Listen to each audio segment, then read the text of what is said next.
Sur le plan politique, je pense que beaucoup de militants s'accordent à dire que nous sommes à la traîne. Nous sommes dans l'impasse et nous sommes à la traîne. La situation n'a pas évolué depuis déjà quelques années, mis à part le fait que les verrous sont davantage serrés, sont davantage imposés. Nous avons vécu un mandat complet. Les militants sont soumis à des épreuves difficiles, à l'emprisonnement, aux arrestations, aux perquisitions, aux contrôles judiciaires, etc. Je pense que sur le plan des droits de l'homme, autant pour le citoyen ordinaire qui souffre également des problèmes sociaux, du pouvoir d'achat, de l'absence totale de tous les droits. Quand on aborde la question des droits de l'homme, on a cette tendance à ne parler que des droits politiques, mais également sur le plan des droits sociaux, des droits économiques, des droits culturels. Nous sommes dans un pays où la notion du droit n'existe pratiquement plus. Les maigres acquis des événements 88 et de ce qui a suivi comme réforme politique sont entièrement remis en cause, notamment ces dernières années. Nous avons vécu un mandat de contrôle judiciaire et de mise sous contrôle judiciaire de tout le peuple algérien, notamment les militants, les animateurs politiques, les journalistes indépendants. Et cette réalité que nous avons quand même connu des journaux qui ont fermé, des journaux électroniques qui ont été masqués, qui ont été interdits. Nous avons des journalistes qui sont emprisonnés.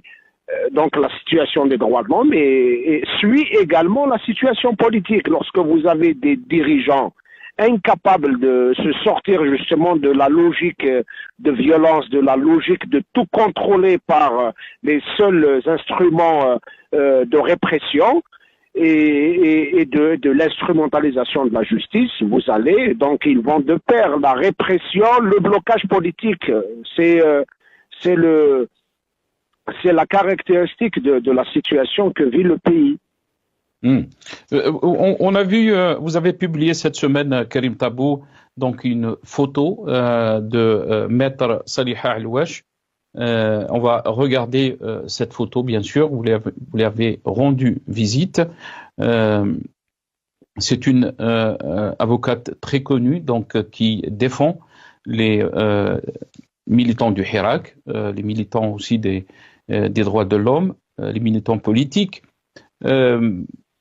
Pouvez nous dire un peu plus sur cette photo, Karim Tabou? D'abord, c'est les retrouvailles d'amis, d'avocats qui ont fait un parcours exceptionnel, hein, des avocats qui ont abandonné leur cabinet, qui ont abandonné leurs affaires, et se sont consacrés entièrement au Hirak, à la défense des détenus.